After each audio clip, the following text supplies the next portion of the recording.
열왕기상 17장 17절에서 24절까지 말씀입니다.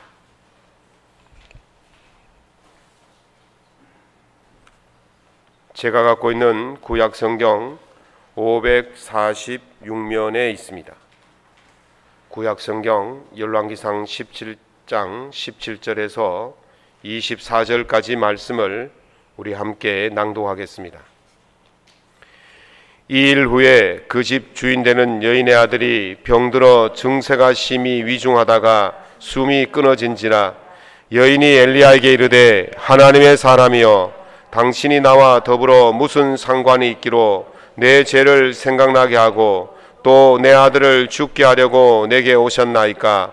엘리야가 그에게 그의 아들을 달라하여 그를 그 여인의 품에서 받아 안고 자기가 거처하는 다락에 올라가서 자기 침상에 누이고 여호와께 부르짖어 이르되 내 하나님 여호와여 주께서 또 내가 우고하는 집 과부에게 재앙을 내리사 그 아들이 죽게 하셨나이까 하고 그 아이 위에 몸을 3번 펴서 엎드리고 여호와께 부르짖어 이르되 내 하나님 여호와여 원하건대 이 아이의 혼으로 그의 몸에 돌아오게 하옵소서 하니 여호와께서 엘리야의 소리를 들으심으로 그 아이의 혼이 몸으로 돌아오고 살아난지라.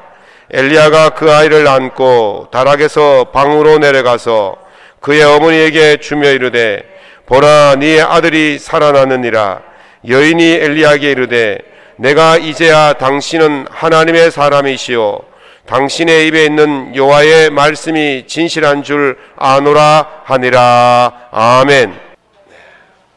오늘 이 본문의 말씀을 가지고 더 큰 일로 나가는 믿음이란 제목으로 하나님의 은혜의 말씀을 함께 나누고자 합니다. 세렌디피티라는 말이 있습니다. 이 세렌디피티란 말은 뜻밖의 운, 우연한 행운 이런 뜻이 있습니다. 그러나 이것은 엄밀히 말해서 우연히 얻어지는 행운이나 운이 아닙니다. 우연히 생긴 것이 아니라 어떤 과정을 통한 결과물이다, 그렇게 이야기할 수가 있습니다. 그런데 보통 사람들은 이것이 아무것도 아닌 것처럼 그냥 지나치기 때문에 이것을 발견하지를 못하는 것이죠.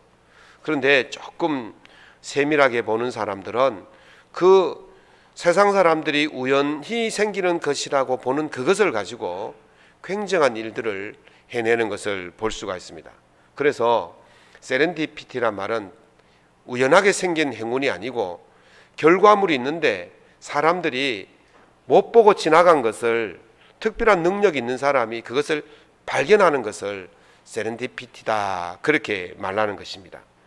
특별히 과학이나 의학 연구 분야에서 이런 현상이 많이 일어납니다. 실험하던 중에 본래의 의도대로 결과물이 나오지 않고 엉뚱한 결과물이 나오면 사람들이 그것을 실패다, 그렇게 말하죠. 그런데 그것이 실패가 아니고 어떤 사람들은 그것을 통해서 더 놀라운 물질이나 약품을 또는 과학의 발명품을 만들어내기도 합니다. 예를 들면 그 페니실린이라는 약품이 있습니다. 항생제죠. 이 페니실린이 나오기 전에는 많은 사람들이 세균에 감염이 되어서 죽었습니다. 치료 방법이 없었습니다. 세균에 감염이 되면. 그런데 플레밍이라는 과학자가 황색 포도상구균이라는 세균을 실험하는 중에 그 푸른 곰팡이가 뛰어들어갔어요. 그런데 푸른 곰팡이가 뛰어들어가니까 푸른 곰팡이 근처에는 이 세균이 자라지를 못하는 겁니다. 야, 여기 뭔가 있다. 생각해 보십시오. 황색 포도상구균을 실험하는데 이물질이 들어갔다면 그거는 실패한 거거든요. 그런데 그것을 통해서 새로운 물질을 발견해낸 거죠. 그래서 그 푸른 곰팡이에서 페니실린을 축출해 가지고 사람들에게 치료를 했더니 사람들이 낫더라는 거예요. 세균에서, 감염에서 벗어나더라는 거죠. 그래서 지금 항생제 페니실린은 수많은 사람을 살리는 귀중한 약이 된 것을 볼 수가 있습니다. 이물질이 들어가서 실패한 것 같은데 그것이 오히려 굉장한 약품이 되었다는 것입니다.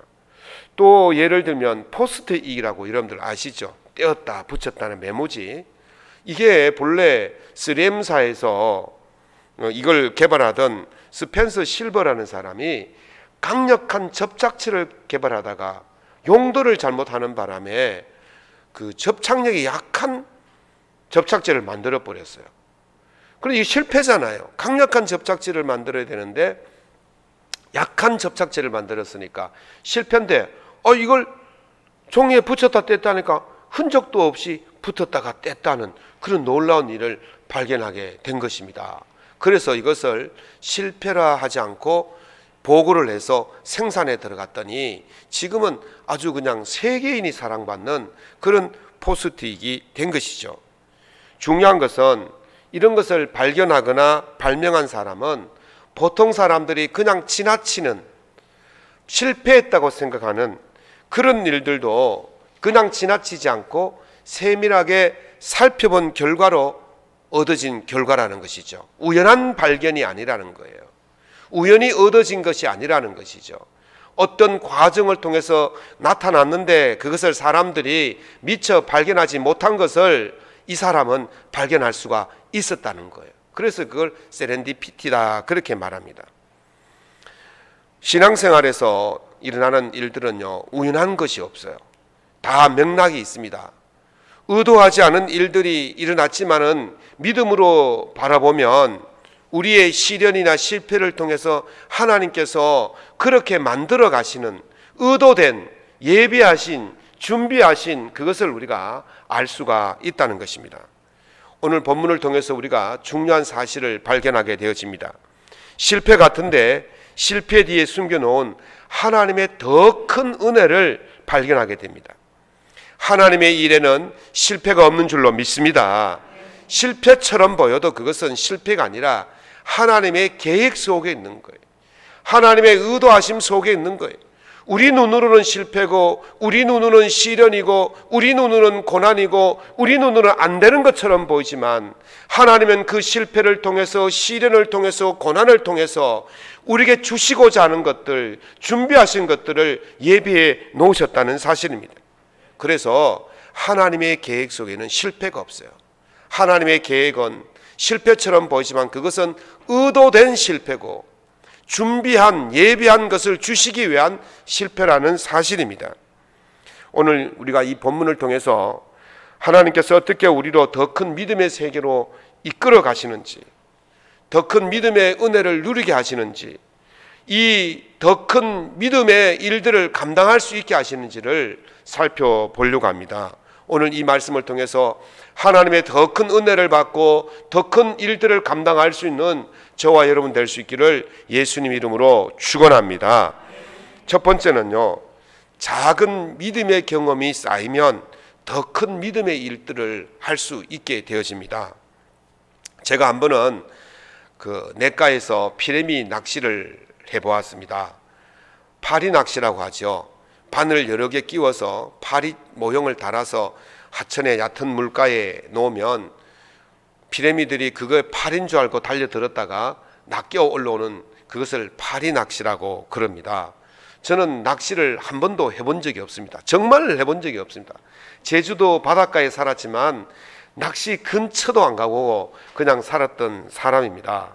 그래서 저는 낚시 초보기 때문에 어느 분이 이렇게 다 메어주더라고요. 들고 가서 던지기만 하면 된다. 그래서 제가 들고 가서 던졌죠. 그러면 조금 있으면 제 생각에는 파리 낚시니까 이것을 먹으려고 피라미들이 막 몰려들어 가지고 막 잡을 줄 알았어요. 그런데 30분이 지나고 1시간이 지나도 아무 피라미 한 마리 안 오는 거예요. 그래서 야, 이거 왜 이러나 싶어서 옆에 봤더니만 옆에 사람은 이야 2마리다, 이야 3마리다, 이야 4마리다 그러는 거예요. 그리고 그 아저씨를 따라온 꼬맹이들도 아버지가 주는 낚싯대를 가지고 하는데 막 2마리도 잡고 3마리도 잡고 하는 거예요. 속된 말로 얼마나 제가 쪽팔리겠습니까? 예, 얼마나 쪽팔리겠어요. 꼬맹이도, 유치원 꼬맹이도 막 2마리 3마리 잡는데 다 큰 어른이 말이죠, 한 마리도 못 잡고 있으니까, 그래가지고 제가 좀 시샘이 나가지고 부럽기도 하고 해서 슬쩍 가봤어요. 도대체 어떻게 하나 하고 봤더니만 미끼가 다르더라고요. 미끼가 이 미끼를 쓰는데 저는 파리 모형 미끼만 썼는데 그 사람은요 가루떡밥을 쓰더라고요. 그러니까 이게 가루떡밥이 탁 들어가니까 쫙 풀리잖아요. 풀리니까 고기들이 그걸 먹으려고 벌떼처럼 몰려드는 거예요. 그러면서 그거 주워 먹다가 바늘에 탁탁탁탁 걸려가지고, 그래서 제가 혹시 미끼 좀 주실 수 있나요? 그러니까 자기 쓰기도 바쁘다고, 안 된다고, 모자란다고. 그 어디 있냐 그러니까 차로 한 20분쯤 가면 있다는 거예요. 그래가 차 타고 20분을 달려가가지고 그 떡밥을 사가지고, 떡밥이 마술 떡밥이라 그러대요. 그래서 사와가지고 그냥 해가지고 했더니만요, 이야, 잡았을까 못 잡았을까 막 올라오는 거예요. 막 올라오는. 신기하더라고요. 난 이렇게 재밌는 낚시는 처음 해봤어요. 낚시 전문가들이 들으면 웃을지 모르지만 피레미로 손맛 좀 봤습니다, 제가. 그래서 제가 말이죠, 다음에 피레미를 잡으러 가면요 훨씬 더 전문가가 되어서 많이 잡을 수가 있을 것 같습니다. 피레미 낚시라도요 경험이 있어야 잡을 수가 있는 거예요. 아무리 전문가용 낚싯대를 가지고 비싼 낚싯대를 가서 들고 앉아 있어도 경험이 없으면 단 한 마리도 잡을 수가 없는 겁니다. 경험이 생기면 피레미를 잡다가 경험이 생기면 붕어도 잡고 잉어도 잡고 더 큰 바다 나가가지고 우럭도 잡고 광어도 잡고 참돔도 잡고 참치도 잡고 상어도 잡고 나중에는 고래도 잡는 거예요. 그냥 피레미도 못 잡아 한 번도 잡아본 사람이 없이 어떻게 큰 바다에 나가가지고 그런 큰 물고기를 잡을 수가 있겠습니까? 작은 것을 잡다가 점점 더 크게 이렇게 자라 경험이 쌓여야 큰 고기를 만나도 두려움이 없고 자신감 있게 잡을 수가 있는 것입니다. 하나님께서 엘리야를 그릿 시내가에 숨기시고 까마귀를 통해서 떡과 고기를 공급해 주십니다. 사르밧 과부를 통해서 밀가루가 다 떨어지지 않고 기름병에 기름이 다 떨어지지 않도록 가뭄이 닿도록 먹이시고 도움을 주셨습니다. 하나님께서 이렇게 하신 이유가 단순히 엘리야를 가뭄에서 살려주시기 위해서, 지켜주시기 위해서 그랬을까요? 엘리야가 아합에 가서 하나님 말씀을 선포했으니까 그 보상으로 그렇게 지켜주셨을까요? 그게 아니라는 거예요. 내 힘으로 먹는 거는요 1차원적인 체험이죠. 내가 열심히 수고해서 땀 흘려서 이렇게 얻어지는 것은 당연히 얻어지는 거잖아요. 1차원적 체험이에요. 그런데 까마귀가 가져다 주는 고기와 떡은요 유에서 유를 공급하는 거예요. 2차원적인 체험이에요. 내 힘으로 아니지만 누군가에 의해서 내가 공급을 받잖아요. 도움을 받잖아요. 그 2차원적 체험이에요. 이건 조금 작은 기적이라고 할 수 있습니다. 그 다음에 사르밧 과부의 집에서 기름이 떨어지지 아니하고 밀가루가 떨어지지 아니하는 그런 공급을 받았어요. 이거는요 무에서 유를 경험하는 거예요. 까마귀는 있는 데서 어디서 남의 것을 가져왔든지 도움을 받았든지 있던 것에서 준 것이고 유에서 유를 준 것이고, 사르밧 과부에게서 공급받는 것은 없는 데서 받은 거예요. 무에서 유를 공급받는 거예요. 이거는 3차원적인 기적의 체험을 하는 것입니다. 그런데 보십시오. 사르밧 과부의 아들이 죽었지 않습니까? 떡과 고기와 이런 것들은요 어떻게 하든지 마련할 수가 있어요. 물도 마련할 수가 있어요. 근데 사람이 죽었는 것을 어떻게 해결할 수 있습니까? 이거는 도저히 해결이 되지 않는 겁니다. 어떻게 할 수 있겠어요? 그런데 그 사르밧 과부의 아들이 죽었다가 살아났어요. 이거는 4차원적인 체험을 하게 되어지는 겁니다. 도저히 인간의 힘으로 사람의 능력으로는 할 수 없는 그 기적을 체험하게 된 것입니다. 기적 중에 가장 큰 기적이 뭡니까? 죽었던 사람이 살아나는 것인 줄로 믿습니다. 예수님께서 죽었던 나사로를 살리듯이, 죽었던 아이를 살리듯이 예수님께서 살리신 그 기적은 아무나 할 수 있는 일이 아니라는 거죠. 신적인 영역이에요. 죽었던 사람을 살리는 것은 신적인 영역이에요. 오늘 여기 이렇게 엘리야의 체험이, 믿음의 체험이 점점 커지는 것을 볼 수 있어요. 1차원적인 체험에서 2차원적인 체험으로 가고, 2차원적인 체험에서 3차원적인 체험으로 가고, 3차원적인 체험에서 4차원적인 체험으로 점점 믿음이 자라는 것을 우리가 볼 수가 있는 것입니다. 이런 믿음의 체험을 점점 크게 하는 사람들은 나중에는요, 더 큰 일들이 와도 거뜬히 그것을 감당할 수 있게 될 줄로 믿습니다. 하나님께서 왜 엘리야에게 이렇게 믿음의 체험의 크기를 점점 크게 하시겠습니까? 그것은요, 장차 있을 아합과의 대전투를 앞두고 있기 때문입니다. 자기를 죽이려고 날뛰고 병사들을 보내고 찾으러 다니는 그 아합을 앞에 당당히 설 수 있으려면 뭔가 대단한 담대한 믿음이 있어야 하는 거예요.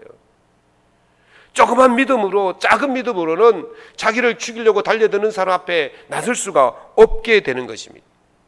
죽었던 사람을 살릴 수 있는 하나님을 믿는 그 절대적인 믿음을 가질 때에 자기를 죽이려고 달려드는 사람 앞에서도 당당히 믿음으로 맞설 수가 있게 되는 것입니다.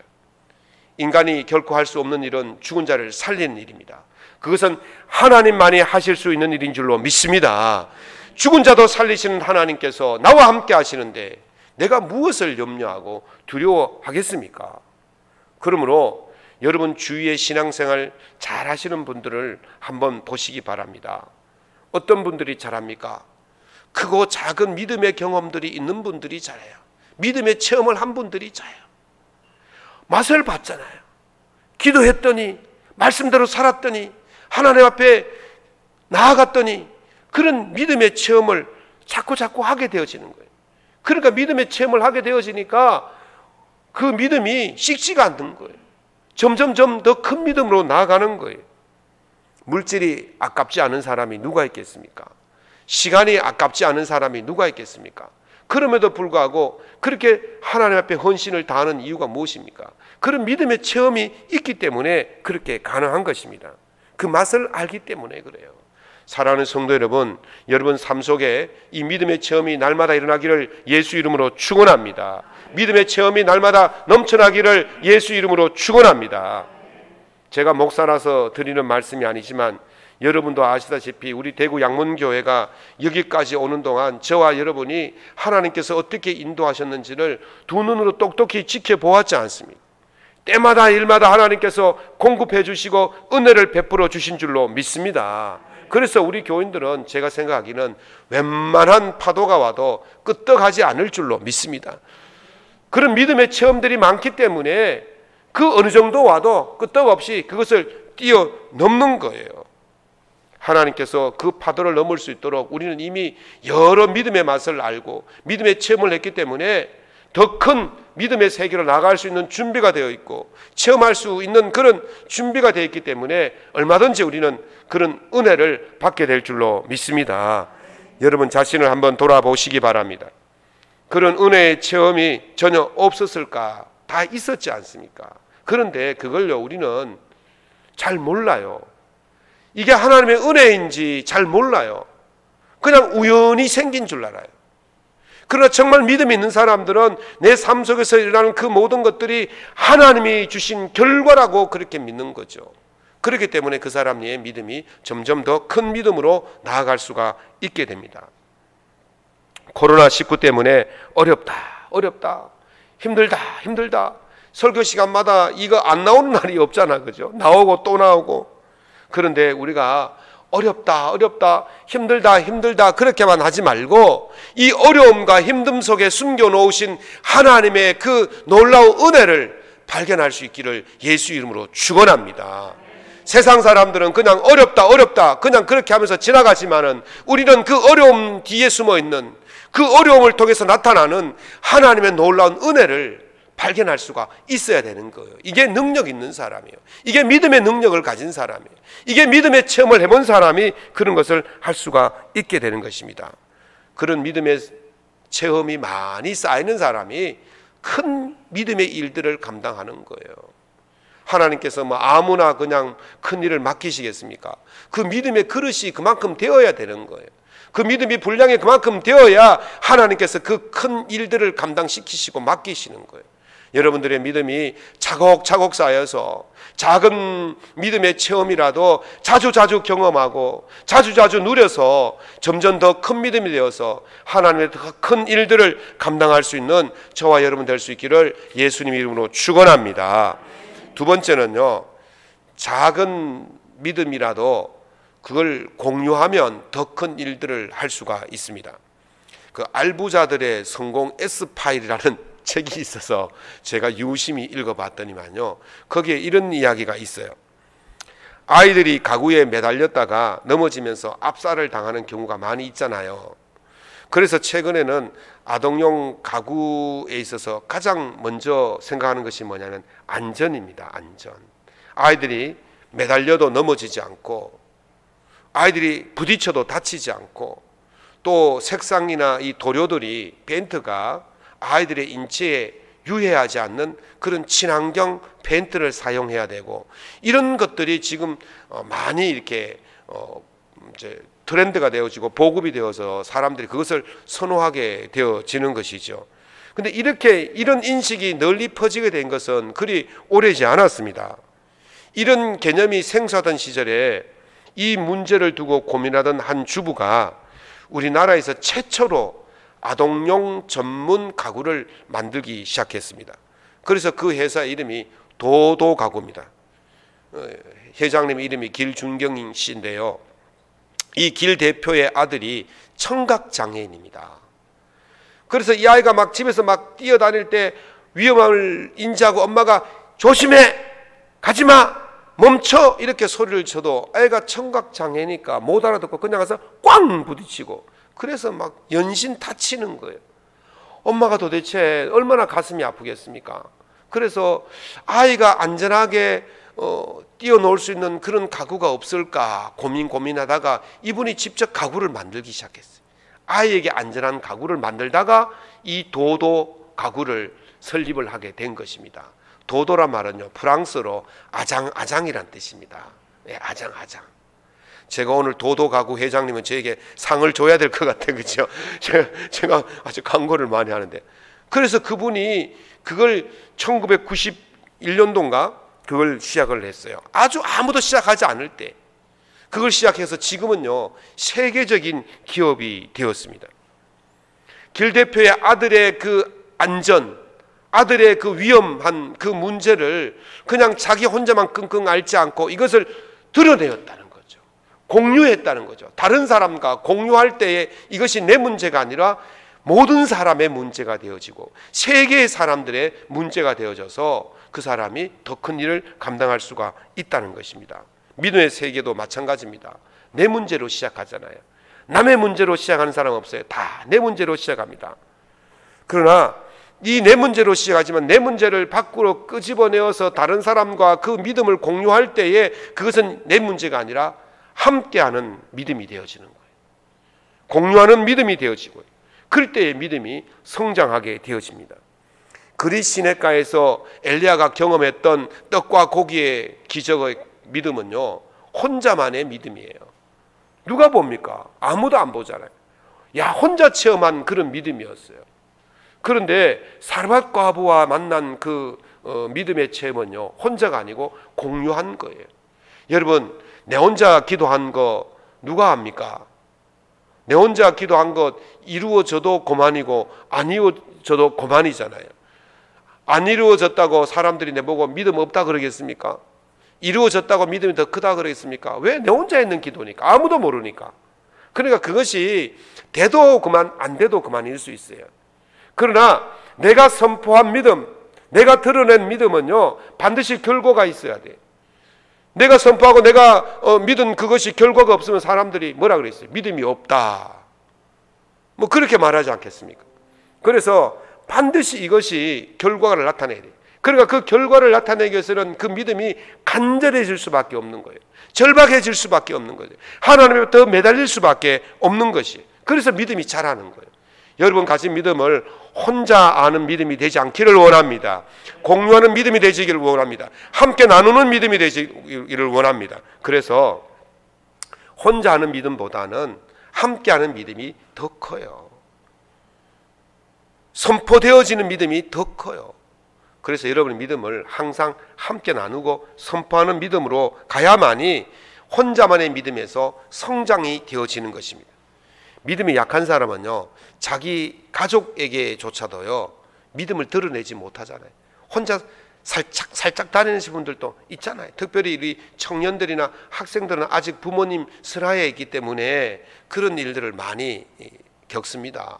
부모님에게 교회 간다고 그러면 반대하니까 혼자서 그냥 가만히 오는 학생들도 있는 것을 제가 봅니다. 예, 혼자 하는 믿음이요 참 절박할 수도 있어요. 근데 드러내지 못해요. 약하기 때문에 그렇습니다. 베드로가요 믿음이 약할 때 어떻게 했습니까? 계집종 앞에서도 예수님을 부인하지 않았습니까? 그런 믿음이 약할 때 그런 믿음이 되는 거예요. 그 믿음이 자라면서 예루살렘을 넘어서 이방 지역까지도 복음을 전하는 그런 믿음의 일꾼이 된 것입니다. 믿음을 공유할 때, 믿음을 드러낼 때에 이웃과 지역의 선포자가 되어질 수가 있는 것입니다.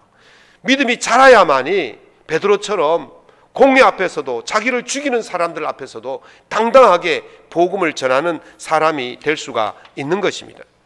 예수님은요 제자들에게 말씀하시기를 성령이 오직 너희에게 임하시면 너희가 권능을 받고 예루살렘과 온 유대와 사마리아와 땅끝까지 이르러 내 증인이 되라, 그렇게 말씀하셨습니다. 작은 믿음, 혼자만의 믿음을 가졌을 때 그것은 도저히 이룰 수가 없는 믿음이에요. 그러나 그 믿음을 드러내고 공유하고 선포할 때 그 믿음이 점점 자라나서 예루살렘을 복음화시키고 유대를 복음화시키고 땅끝까지 이르러 복음화시키는 놀라운 믿음의 일꾼이 될 수가 있었던 것입니다. 여러분들의 믿음이 자라게 되어지면 혼자만의 믿음이 아니라 여러분의 가족을 복음화시키고 여러분의 이웃을 복음화시키고 여러분의 주변을 지역을 복음화시키는 그런 놀라운 일들을 감당하게 될 줄로 믿습니다.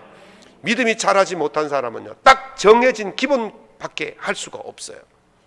뭐 그것더라도 기본이라도 잘하면 다행인데 그것도 제대로 하지 못하는, 믿음이 자라지 못하면 그렇게 되어집니다. 그러나 믿음이 자라게 되어지면 기본은 당연한 것이고 그 이상의 것을 감당할 수가 있게 되어지는 것입니다. 선교도요 교회 안에서만 머무는 것이 아니고 해외로 뻗어나가는 선교도 하고 말이죠. 뭐 조금 물질만 보내고 기도만 하다가 이제 더 답답하면요 이 사람이 직접 해외로 나가가지고 막 자비랑 선교도 하는 그런 일도 비일비재합니다. 해외로 눈을 돌리는, 더 큰 세계로, 믿음의 세계로 눈을 돌리게 되는 것입니다. 그렇게 믿음이 자라는 사람들은 하나님이 하시는 더 큰 일들을 바라보게 될 줄로 믿습니다. 하나님이 주시는 더 큰 일들을 감당하게 되는 사람이 되는 거예요. 엘리야를 보십시오. 그릿 시내가에서 사르밧의 영역으로 믿음이 확장되어집니다. 혼자만의 믿음에서 공유하는 믿음으로 확장되어집니다. 그 믿음이 성장하게 되어지니까 나중에는 죽음의 문제도 해결할 수 있는 그런 능력자가 되는 것입니다. 우리의 믿음이 그냥 자기 일에만 매몰되어지면 앞이 안 보여요. 멀리 볼 수가 없어요. 깊게 볼 수가 없어요. 그냥 자기 일 때문에 전전긍긍합니다. 그런 믿음이 되지 말고 믿음이 자라서 좀 더 멀리 바라보고 넓게 바라보고 깊게 바라보고 높게 바라보는 그런 믿음의 장부들이 될 수 있기를 예수 이름으로 축원합니다. 얕은 하천에서는요 피레미밖에 잡지 못합니다. 그러나 조금 더 큰 호수에 가면 붕어도 잡고 잉어도 잡고 가물치도 잡고 또 뭐도 있어요. 장어도 잡고 뭐 다 잡습니다. 더 큰 바다로 나아가면 나중에는 고래도 잡는 거예요. 얕은 물가에서 피레미 잡느라고 힘 빼지 마시고 깊고 넓고 대양으로 나가셔서 고래라도 잡을 수 있는 그런 큰 믿음의 소유자들이 다 될 수 있기를 예수 이름으로 축원합니다. 세 번째는요, 작은 믿음의 성공에 안주하지 않으면 더 큰 일을 할 수가 있습니다. 엘리야는 뭐 연신 작은 믿음의 성공을 거두었지 않습니까? 떡도 먹고 고기도 먹고 빵도 먹고 그렇게 연신 믿음의 승리를 경험을 했어요. 뭐 그러면요 그냥 그 아합의 폭정이 끝나기 전까지 그냥 편안하게 그냥 먹고 마시고 있으면 얼마나 좋겠습니까? 그런데 더 큰 시험이 다가오는 거예요. 어떻게 되었습니까? 사르밧 가부의 아들이 죽었어요. 내가 지금 그 집에 머물고 있는데 그 집의 아들이 죽었어요. 그랬더니 그 과부가 어떻게 했습니까? 온갖 원망을 다 쏟아내는 거예요. 온갖 원망을 다 쏟아내는 거예요. 그 집에 있는 그 엘리야의 마음이 얼마나 불편하겠습니까? 그 아들의 문제를 해결해 주지 않으면 굉장히 불편한 거예요. 그때 어떤 생각이 들까요? 하나님, 나 좀 여기 좀 가뭄이 끝날 때까지 그냥 가만히 있도록 내버려 두시지 왜 이런 시험을 주십니까? 그렇게 할 수 있어요. 그때요, 엘리야가 그 여인의 아들을 안고 다락에 올라가서 기도하지 않습니까? 그랬더니 아들이 살아났어요. 왜 하나님께서 이렇게 풍성함을 주셔놓고는 왜 또 이런 시험을 주실까? 그 스탠퍼드 대학의 짐 콜린스 교수가 쓴 좋은 기업을 넘어 위대한 기업으로라는 책에 보니까 세계적으로 위대한 기업으로 성장하는데 현재의 좋은 것이 가장 큰 적이 된다, 그렇게 말했어요. 지금 안락함, 지금 풍성함, 지금 넉넉함, 이것이 나를 성장시키는 데는 큰 적이라는 거예요. 엘리야가 지금 풍성하게 있습니다. 이때 엘리야의 적이 누구냐 하면요, 아합이 아니에요. 엘리야가 그냥 거기서 머물고 안일하게 있는 그것이 엘리야에게는 적이라는 거예요. 풍족함이 적이라는 거예요. 좋은 것이 적이라는 거예요. 엘리야가 지금 얼마나 적당한 상태입니까? 먹을 것, 입을 것, 마실 것, 잠자리 다 편합니다. 하나님께서 엘리야에게 그냥 먹고 입히고 잠자라고 불러주신 게 아니에요. 하나님께서 엘리야를 부르신 것은 그런 일을 하라는 것이 아니라 장차 하나님의 말씀을 가지고 아합과 우상을 섬기는 그 제사장들과 영적인 대전투를 벌이려고 불러주신 거고 훈련을 시킨 거예요. 그런데 아합이 거기서 그냥 좋다고 편안하다고 그냥 머물러 있는 것입니다. 그래서 하나님께서 그 지속함을, 그 풍성함을 지속시키는 것을 멈추고 아합에게 다시 한번 도전할 수 있는 그 믿음의 그 성장을 주기 위해서 하나님께서 그에게 안일함을 빼앗아 가시는 거예요. 사랑하는 성도 여러분, 풍족함이 우리에게 때로는요 적이 될 수가 있어요. 안일함이 때로는 우리에게 적이 될 수가 있는 거예요. 그래서 우리가 그 풍족함과 안일함 속에 그냥 묻혀 살면 우리의 믿음의 성장은 더 이상 할 수가 없는 거예요. 그 풍성함에 매몰되어지면 영적인 긴장이 풀어져서 영적인 전투를 치를 수가 없게 되는 것입니다. 그래서 하나님께서 또 한 번의 훈련을 주시는 거예요. 그것을 통해서 더 큰 믿음으로 성장시키는 거예요. 지금 우리는 코로나 시대를 살아갑니다. 세상 모든 사람들이 어려움을 호소합니다. 기준이 바뀌고 표준이 바뀌어서 이제는 변화하지 않으면 살 수가 없는 시대가 되었습니다. 그래서 세상 기업은요, 이 바뀐 표준을 따라서 발빠르게 움직이고 있어요. 이 바뀐 표준을 뉴노멀이라고 하잖아요. 새로운 기준이 있어요.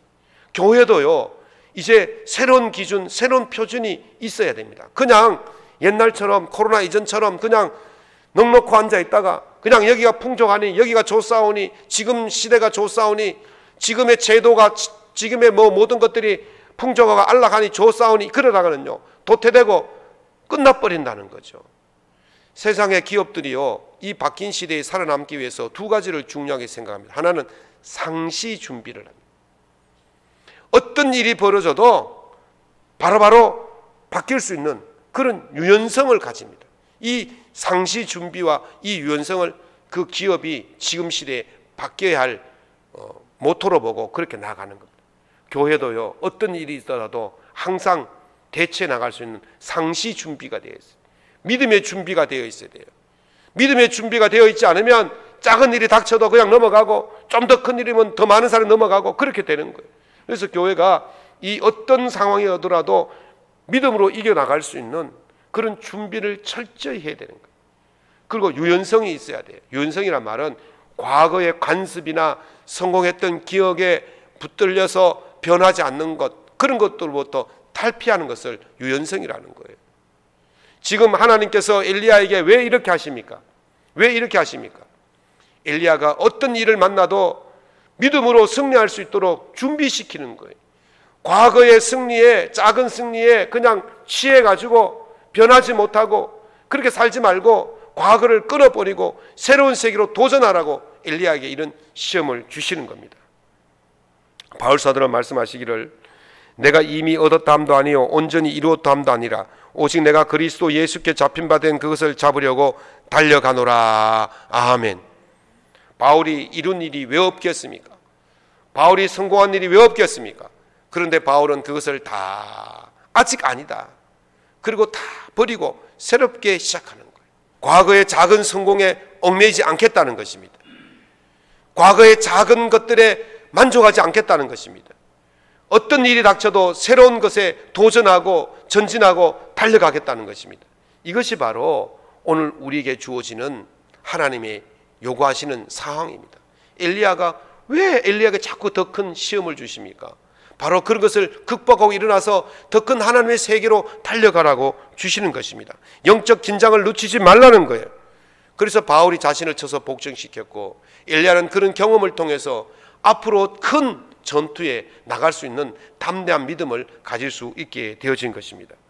예수님께서 오병이의 기적을 일으키시니까 사람들이 어떻게 했냐면 예수님을 잡아서 강제로 왕으로 세우려고 그랬어요. 그때 예수님은 그 사람들을 피해서 홀로 산으로 가셨다 그랬어요. 지금의 영광, 지금의 풍성한 거기에 안주하지 않겠다는 거예요. 거기에 매달리지 않겠다는 거예요. 거기에 매이지 않겠다는 겁니다. 주님은 자신이 치러야 할 최종의 전투를 알고 계시지 않습니까?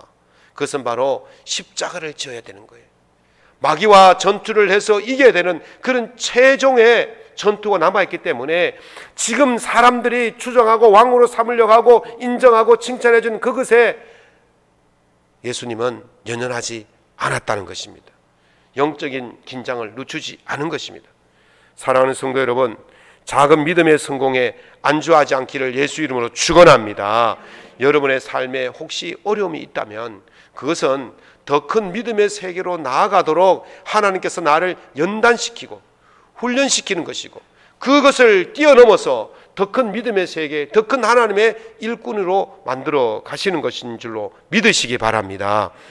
최종적인 영적 전투를 앞두고 엘리야가 안주하지 않고 영적 긴장감을 늦추지 않도록 훈련했듯이 여러분 또한 그런 과정을 거치고 있다고 생각하십시오.